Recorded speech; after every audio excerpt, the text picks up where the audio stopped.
चिदंबर नमस्तेस्तु चिंतितार्थप्रदायिने औदुंबर सदा वासा चिदंबर नमोस्तुते.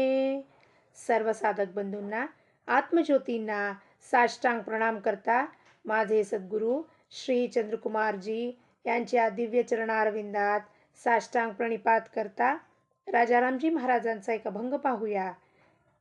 ज्यात अभंगाचा सार काय आहे की आपण सगळे दुःखाच्या सागरात पार बुडून गेलेलो आहोत. दुःख म्हणजे काय, सुख म्हणजे काय, पाप म्हणजे काय, पुण्य म्हणजे काय, सर्व आपल्याच कर्माचा फळ जो आहे त्याला नाना शब्दाने आपण व्यक्त केलं तरी ते एकच आहे. आणि आपल्याला असं वाटतं हा दुःखाचा निर्मिता परमात्मा आहे. नाही, परमपिता परमात्मा चिदंबर जो आहे तो सच्चिदानंद स्वरूप आहे. सच्चिदानंद स्वरूपाच्या ठिकाणी निव्वळ आनंदच आहे, दुसरं काहीही नाहीये. पण मग हा दुःखाचा सागर कुठून आला, कुणी निर्माण केलं? तर मन भ्रमित होऊन जेव्हा जन्म घेतो, आधी मी आणि तो एक आहे सोहम म्हणत असतो आणि गर्भाच्या बाहेर आलं की कोहम कोहम, मी कोण आणि तू कोण परमात्माला म्हणतो. आणि त्या मी कोण हा माझा स्वतंत्र अस्तित्व आहे, तुला मी विसरून गेलो. जेव्हा त्याची विस्मरण होते, त्या परमात्म्याची चिदंबराची विस्मरण होते आपल्याला, तेव्हा दुःखाचा सागर उद्भव होतो. त्या दुःखाचा सागराचा मालक पण मीच आहे, कर्ता मी, कर्तृत्व माझा. मग त्या दुःखाच्या सागरात आपण बुडूनच जाणार आहोत. ह्या दुःखाच्या सागरातून, ह्या भ्रमेतून, भ्रांतीतून जर कोणी बाहेर काढणारा असेल तर एकच आहे, तो धणी चिदंबरा. धणी का म्हणतात?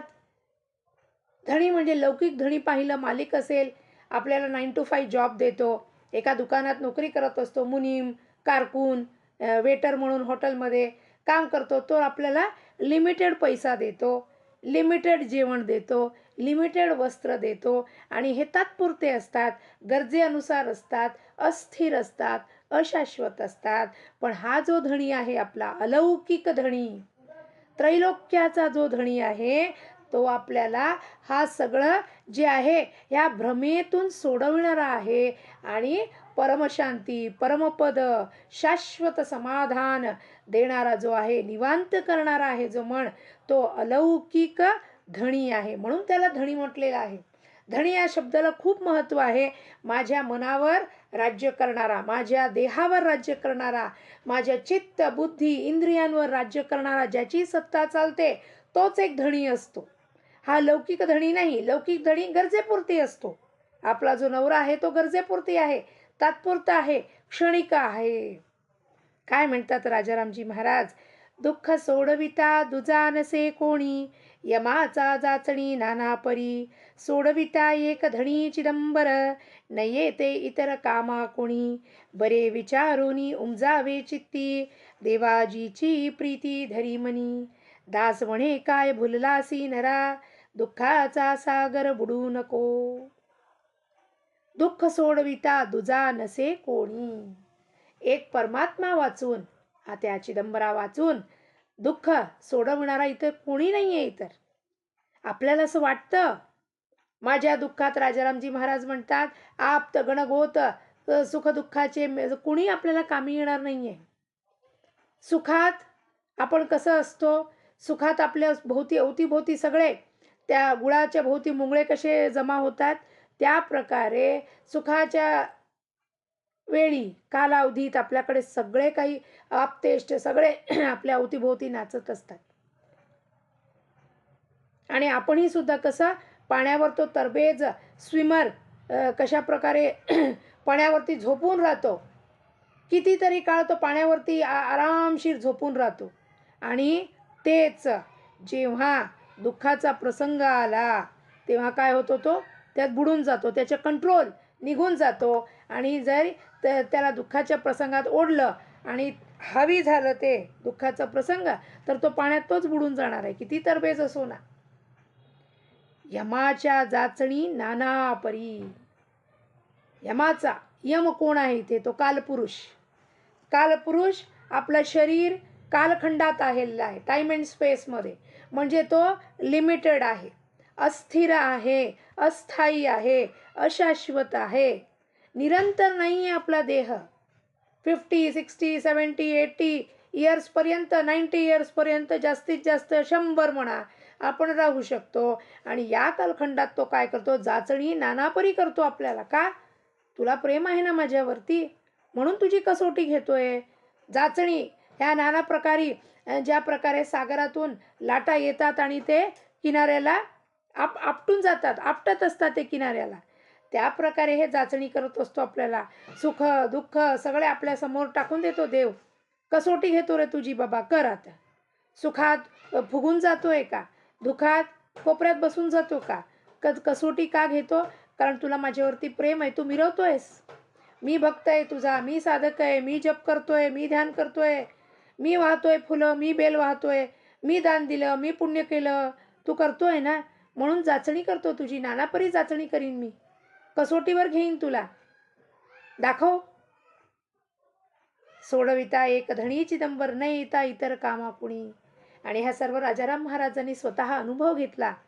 हा, जगात फिरत असताना स्वामीच्या आज्ञेनुसार जगभ्रमण केलं, पण लोकांनी काय केलं? निंदा नालस्ती केली, अपमान केलं, स्वतःचं घर देऊन टाकलं स्वामीला. स्वामी या आमच्या घरी राहा म्हणून एवढं सर्व देऊन सुद्धा लोकांनी काय केलं? अपमान केला. राजाराम महाराज कोण आहे हे कळलंच नाही त्यांना. म्हणतो आपण नामदेव, अंगद, उद्धव, नामदेव, तुकाराम, पण त्यांची महती काय आहे हे कळलं का आपल्याला? प्रल्हाद जे होते, अंगद झाले, हा, मग उद्धव झाले, नामदेव झाले, तुकाराम झाले, आता राजाराम आहे. म्हणजे या परंपरेत त्यांनी, म्हणजे जे कोण आहे ते एवढा अंतरंग भक्त पुन्हा पुन्हा अवतार स्वामी सोबत घेऊन येतोय, तर आपण त्यांना कसं हे करतोय, तुच्छ वागतो आहे, गौण धरतो आहे. किती त्रास दिलं संतांना, सत्पुरुषांना दुर्जन लोक किती त्रास देतात. मग ते म्हणतात या दुःखातून कोणी सोडवू शकत नाही हो. ह्या सगळ्या दुःखातून पर्याय कळला की मन हे जे आहे आपलं शत्रू आहे, मित्र आहे. हा मित्राला भगवंताच्या चिदंबराच्या पायाशी बांधून दिलं तर उत्तम उन्मनी अवस्थेला घेऊन जाईल, आणि शत्रू झाला तर दुःखाच्या सागरात आपल्याला बुडून टाकणार आहे तो. कोणीच इतर कामा नाही. कोण येणार आहे? पुत्र दारा कुणीच येत नाही, आप्तेष्ट येत नाही, कोण येत नाही, पारमार्थिक साधक सुद्धा येत नाही. एक सद्गुरू वाचून आपल्याला कुणीही वाचवणार नाही आहे. बरेच विचार करून उमजावे चित्ती. हे कधी उमजणारे चित्तात? बरे विचार करून. सारखं याचा विचार, चिंतन, मनन, मथन झालं पाहिजे. आणि हे मथन करण्यासाठी आपल्याला सत्संगात जावं लागेल. सारखं सारखं सत्संगात गेल्यावर ना तेच तेच शब्द कानी पडून पडून पडून पडून त्याचे छिद्र पडणार आपल्या मनात. जे मन आतापर्यंत पार प्रपंचात बुडून गेलेलं आहे, दुःखात बुडून गेलेलं आहे, त्या मनात छिद्र छिद्र होऊन त्याला कळून येईल तो अति काय होणार आहे, ते अनाथ होऊन जाणार आहे मन. आतापर्यंत मला वाटत होतं मी अवलंबित आहे सर्वांवरती, आणि हे अवलंबन जे आहे अपूर्णतेचं अवलंबन आहे. हे कुणीही आपल्याला या दुःखातून, या भ्रांतीतून कुणीही सोडवू शकत नाही. जगाचा कोणताही माणूस कितीही मोठा असला, कितीही धर्मवंत असला, काही असला तरी सुद्धा, किती पैसेवाला असला तरी तो या भ्रांतीतून मला सोडवू शकत नाही. सद्गुरुनाथा चिदंबरा वाचून कुणीही सोडवू शकत नाही. म्हणून बरे विचारूनी उमजावे चित्ती, देवाजीची प्रीती धरी मनी. धारण करा ते प्रेम, त्याच्यासाठी धारण करा. जे प्रेम आता लौकिकात टाकलेलं आहे, माझी बायको, माझे मुले, माझं कार, माझं गाडी, माझा बंगलो, माझा पैसा, माझा मान सन्मान, माझी प्रतिष्ठा, माझा कुल, ह्याची जी आपण हे जे धारण करून बसले आहोत, हा सगळं नाशिवंत आहे. हे सर्व परमनंट नाही आहे, गळून पडून जाणार आहे ते. कुठला मान सन्मान? कुणी दिला मान सन्मान राजाराम महाराजांना? कुणीही दिला नाही. म्हणून विचार करा, सत्संगात बसा, गुरुबोध करतो, उपदेश करतो, ते बोध सरळ मनात घ्या, कार्यगत आणा, कृतीत आणा. तुमच्या देवाजीची प्रीती धरी म्हणी. देवाला सोडून दुसऱ्या कोणाला भजू नका, देवाला सोडून इतर व्यक्तींना भजू नका. व्यक्तिविशेषाला भजत बसलो तर देवाला कधी भजणार आहोत? कधी आपण त्याची हे करणार आहोत? प्रेमाने त्याचे नाव घेणार, स्मरण करणार, जप करणार. आपला निम्मा वेळ दुसऱ्यांना बटर लावण्यात जातो, निम्मा वेळ दुसऱ्यांची प्रशंसा करण्यात जातो. तेच वेळ निम्मा काढून देवाजीचं नाव घेतलं, त्याचे स्तोत्र म्हटले, त्याचे आख्यान वाचले, अभंग लिहून काढलं, अभंग वाचलं, त्याचं चिंतन मनन केलं, तर काय होणार आहे की दुःखाच्या सागरात बुडू नको म्हणतात. मग दुःखाच्या सागरात बुडण्याची आपल्याला वेळच नसतो. इतर कोणाशी बोलण्यात आपल्याला वेळच दडवू नये आपण. दास म्हणे काय भुललासी नरा, दुःखाचा सागर बुडू नको. ज्याप्रमाणे पाण्याचं ते बुदबुदे फेस येतो, ते सर्व अस्थायी आहे बुदबुदे. भुललासी, तू वरच्या बाह्य दृष्टीला भुलतोय. बाहेरचं जे काही दृश्याकार जगत चालू आहे ते सगळं व्यर्थ आहे, ते सगळं मिथ्या आहे. आणि त्याला भुलून तू काय करतोय, आतल्या परमात्म्याला, आतल्या चिदंबराला, निवांत शांत सच्चित आनंद स्वरूप ज्याचं आहे त्याला विसरून, बाह्य जगताला तो भुलून काय करतोय, आपला वेळ काळाच्या हातात देतोय. काळाची तलवारी आपल्या डोक्यावरती सतत सतत सतत आहे, चालू आहे. आणि आपण ते वेळ जर असंच घालवून दिलं तर हा जन्मसुद्धा आपला फुकट जाऊ नये. म्हणून राजारामजी महाराज इतक्या काकुळतीने आपल्याला बोध करतात की या दुःखाला सुख सागरात बुडू नये, तर चिदंबराला शरण जावे, त्याच्या नामाला शरण जावे, त्या नामात आपण एकरूप होऊन जाऊ, त्याच्या नामी रंगून जाऊ आपण.